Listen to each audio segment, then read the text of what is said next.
Salut, c'est Agathe.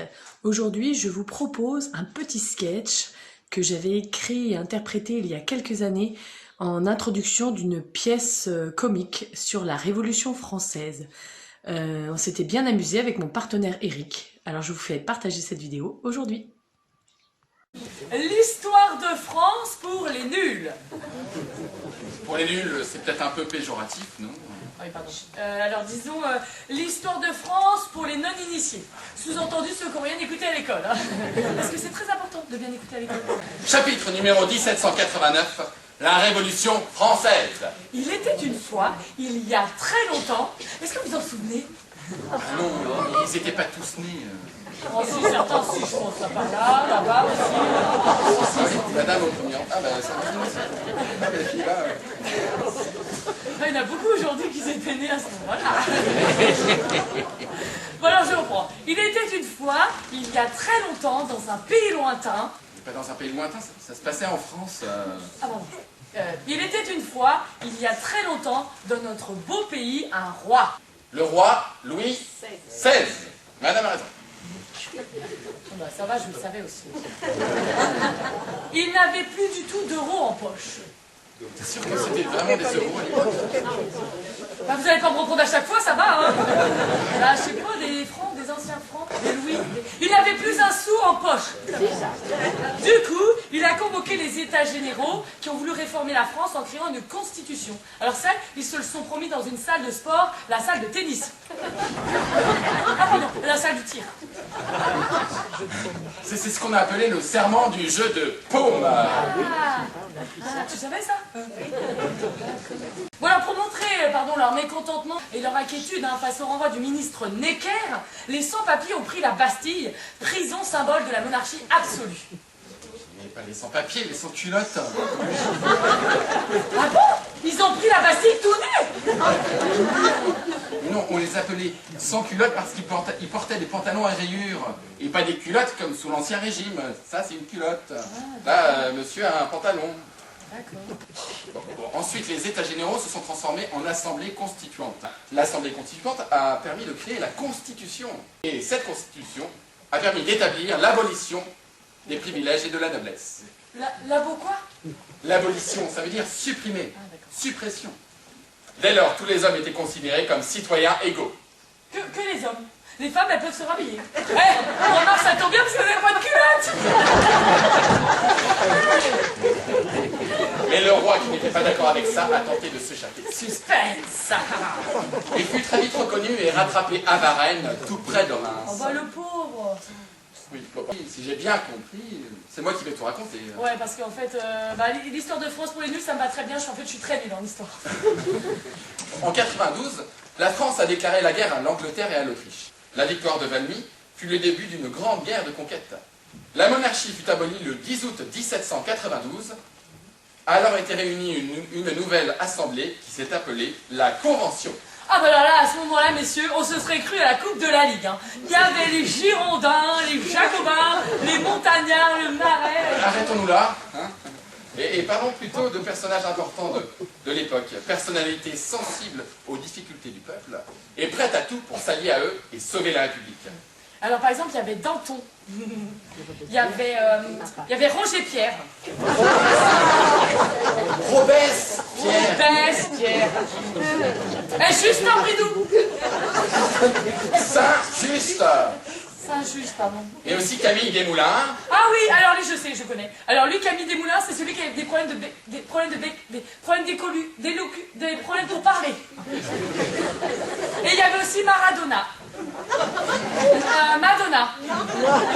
Marat, tout court. Marat, tout court. Tous ces hommes ont dirigé la Convention entre 93 et 94. Alors la guerre a provoqué l'invasion du pays et c'est à ce moment-là qu'a été créée la Marseillaise qui était le chant des ralliements des armées.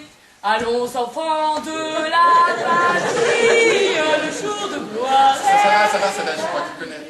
Ah oui, comment c'est? Voilà. Ah ben j'en reviens pas. Ben, 1, 2. Allons enfants de la patrie.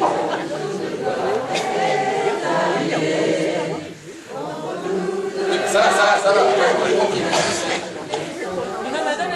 rigole là. Le paradoxe du moment, c'est que la révolution a été guidée par l'idée de liberté. Et parallèlement à ça, la guerre a amené l'établissement d'une dictature dirigée par un homme qui a instauré la terreur, Maximilien Robespierre, imposé par la Convention et non par le peuple. Bah, de toute façon, lui, rien qu'avec un nom pareil, déjà, il n'inspire pas confiance, ce gars. Hein.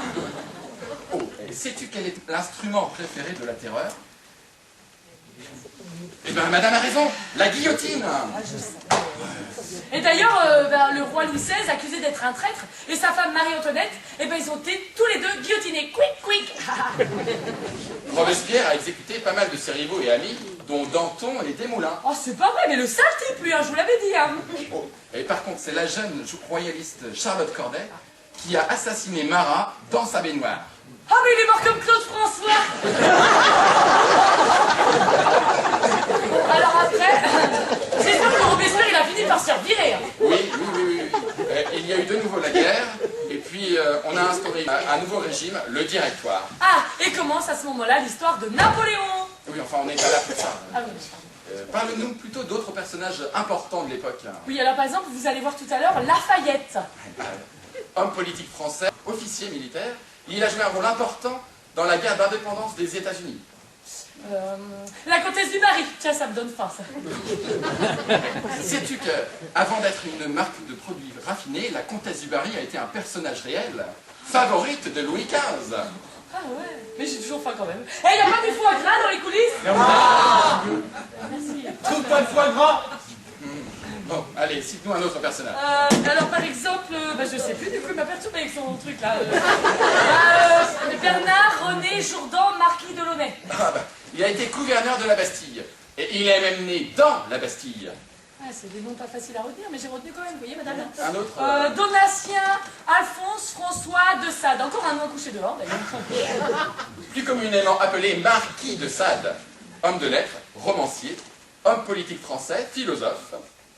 Et d'ailleurs, comme ses écrits étaient plutôt tournés vers l'érotisme, c'est de lui que vient le mot sadisme. Et sadomaso aussi peut-être. Et c'est peut-être lui qui a écrit 50 nuances de Grey aussi. Parlons aussi de Fersen, un conte suédois qui tournait beaucoup autour de la reine, Marie-Antoinette. Et comme il était toujours planqué dans le placard de la chambre à coucher de la reine, c'est de lui que vient l'entreprise Ikea. C'est n'importe quoi.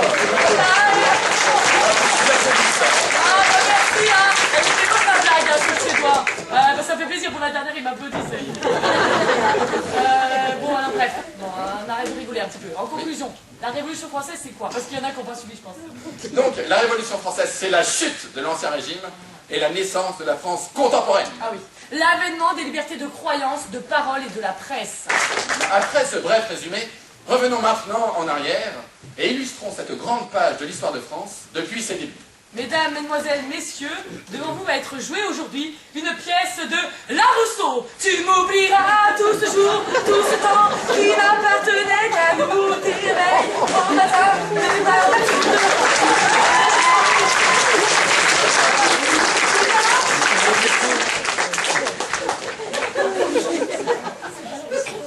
Alors, Rousseau, la chanteuse, Jean Rousseau, l'auteur. Mais t'es à fond, la boîte de nuit, on chantait quoi? Bah mince.